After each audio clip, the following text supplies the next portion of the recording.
Ya halo teman-teman, kita ketemu lagi ya. Kali ini kita di sini cuma mau sharing saja dari meja service. Ini banyak keluhan yang masuk ke DM gitu maksudnya. Ada juga yang kirim ke email tentang IMEI ya. IMEI yang tidak terdaftar di Kemenperin itu solusinya gimana kalau dari tukang servis itu bagaimana? Jadi gini, ini sekali lagi kita nggak bermaksud menggurui atau apapun, jadi ini sejauh yang saya ketahui pribadi ya, mengenai IMEI yang tidak terdaftar di Kemenperin atau pemberlakuan IMEI dari HP yang dari luar negeri atau HP BM atau apapun itu ya. Oke lah, ini hanya sedikit info juga buat teman-teman yang belum subscribe, silahkan ditekan tombol subscribe-nya dan nyalakan lonceng notifikasinya supaya channel kita bisa berkembang ya. Oke, kita lanjut ke masalah IMEI. Jadi untuk IMEI yang tidak terdaftar tapi dalam kurun waktu sekitar pertengahan 2020 itu kalau masih dipakai. Jadi kalau dari awal 2020 sampai akhir 2020 itu masih dipakai, setahu saya itu, sekali lagi setahu saya bisa tetap dipakai selamanya. Masih bisa tetap dipakai selamanya. Jadi sinyal nggak bermasalah. Itu istilahnya kayak kompensasi dari Kemenperin. Mungkin seperti itu ya. Kemudian ada juga yang dari 2020, awal 2020 itu disimpan, kemudian entah rusak atau bagaimana, sekarang diservis atau sekarang mau dipakai. Emailnya itu kalau nggak terdaftar sinyalnya nggak akan muncul ya. Jadi sinyalnya nggak akan muncul, sinyalnya hilang karena emailnya tidak terdaftar di database Kemenperin. Sudah pernah nemu yang kayak gitu? Sudah. HP-nya Samsung J2 Prime punya ibu-ibu yang sudah lama. Dulu HP-nya itu dari Taiwan, dari anaknya katanya. Kemudian karena nggak bisa pakai HP Android, ibunya ini nggak bisa pakai Android J2 Prime ya khususnya, itu nggak dipakai gitu loh. Jadi disimpan, HP-nya itu disimpan, taruh di lemari, kemudian baru sekitar 1 bulannya lalu dibawa ke sini, katanya sinyalnya kok nggak muncul. Dulu sebenarnya bisa, sekarang mau dipakai untuk cucunya. Jadi cucunya yang anak yang ke luar negeri, intinya cucunya yang neneknya yang tadi ya, itu tadi mau pakai HP-nya itu, jadi nggak muncul ya. Mungkin karena kompensasi itu sekitar, ya harusnya itu dipakai sekitar di pertengahan 2020 itu, kalau masih dipakai sekitar bulan Maret, April, Mei, Juni, Juli itu sampai Agustus kalau nggak salah, Juni, Juli, Agustus, September, sekitar itu, antara bulan itu, kalau bulan itu dipakai sampai sekarang harusnya normal, itu setahu saya. Kemudian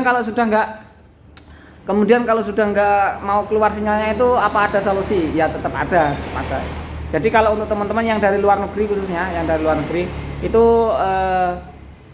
bisa langsung daftar di Kemenperin yang ada di Bea Cukai yang ada di bandara itu, katanya, bukan katanya, setahu saya itu HP yang di bawah 500 US dollar atau sekarang kursnya 500 US dollar sekitar berapa ya? Kalau dari luar kan biasanya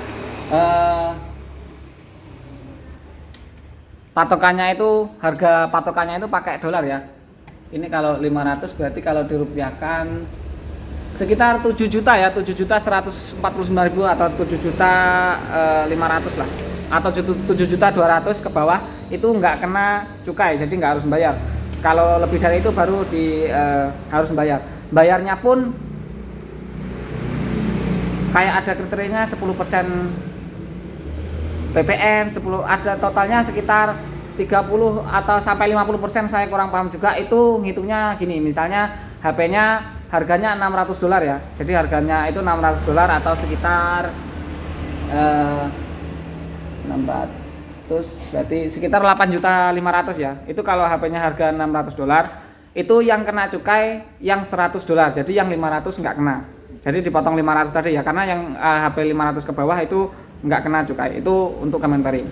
Untuk yang dicukainya. Jadi kalau maksimal bawa 2, kayaknya 2. Kalau 3 udah nggak bisa kayaknya. Kalau 2 itu bisa maksimal 2 HP kalau yang di bandara ya.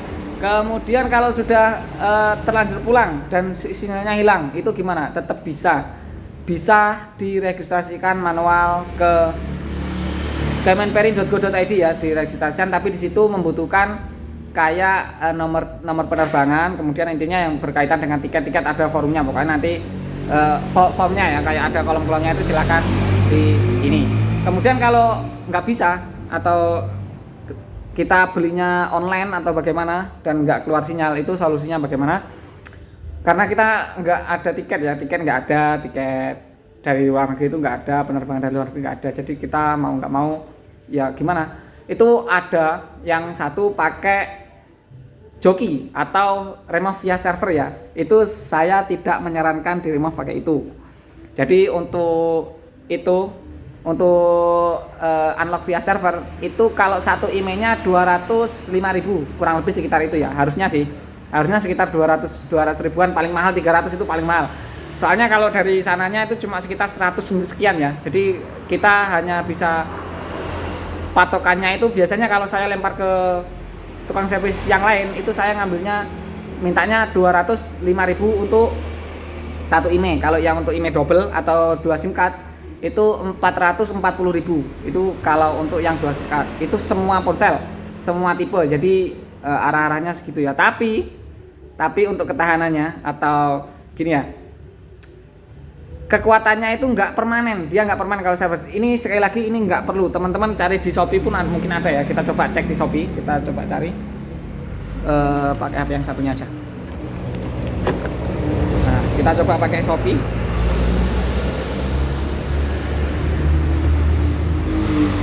Kita ketikkan unlock email ya, kita coba ketik unlock email.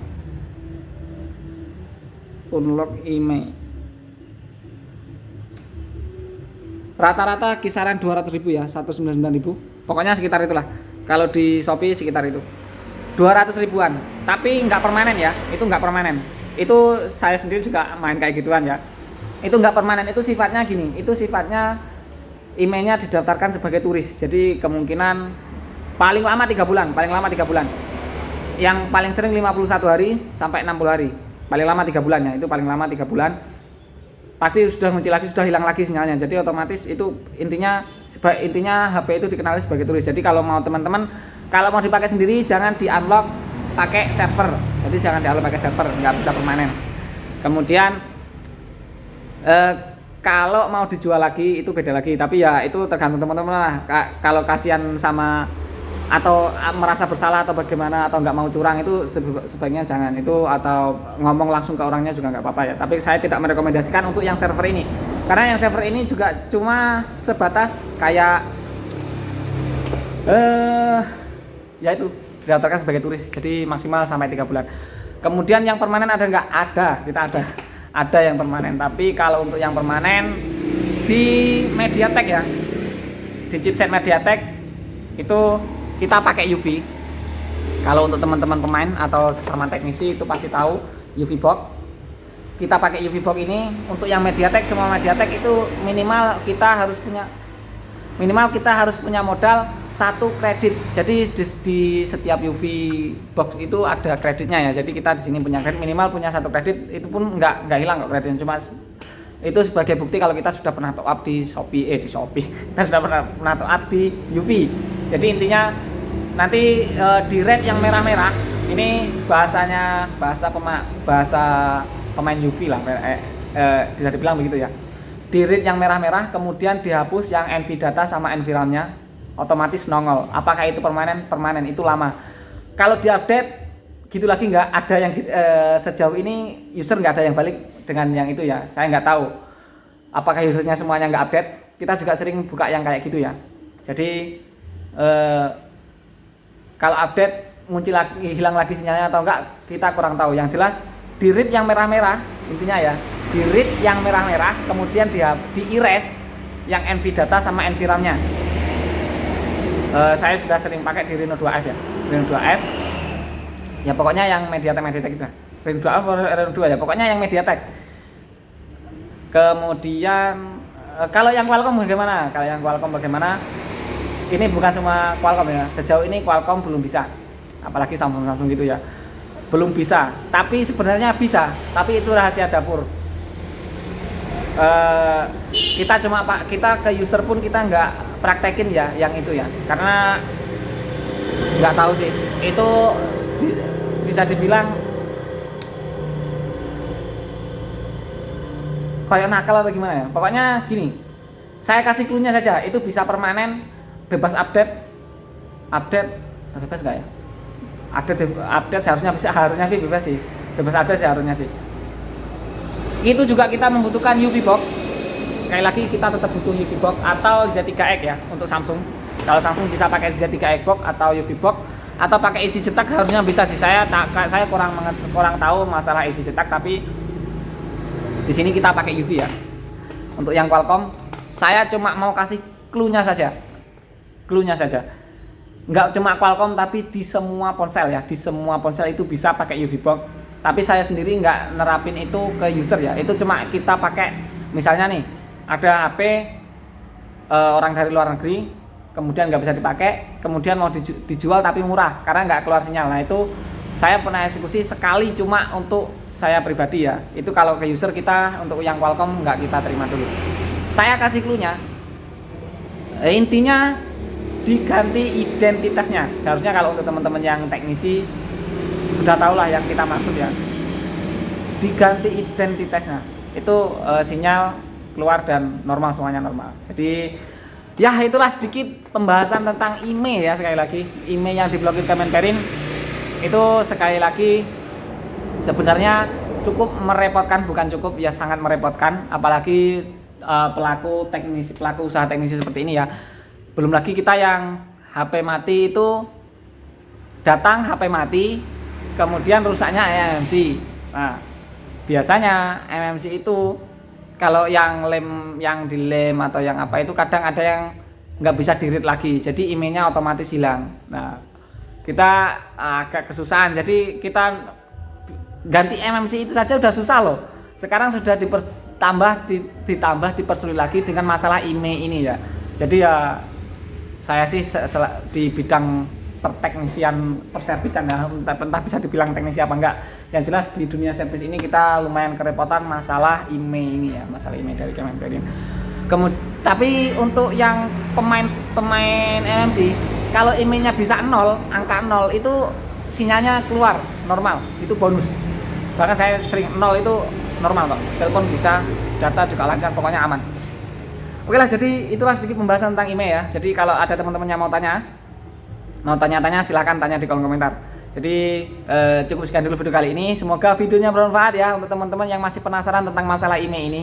Sebenarnya maling itu tetap ada caranya masing-masing. Tapi ya kita cuma mau sharing-sharing saja ini. Oke lah, jadi cukup sekian dulu video kali ini. Semoga videonya bermanfaat. Jangan lupa terus ikuti kita dengan cara diklik subscribe dan nyalakan lonceng notifikasinya. Dan kita ketemu lagi di video berikutnya, dan bye-bye.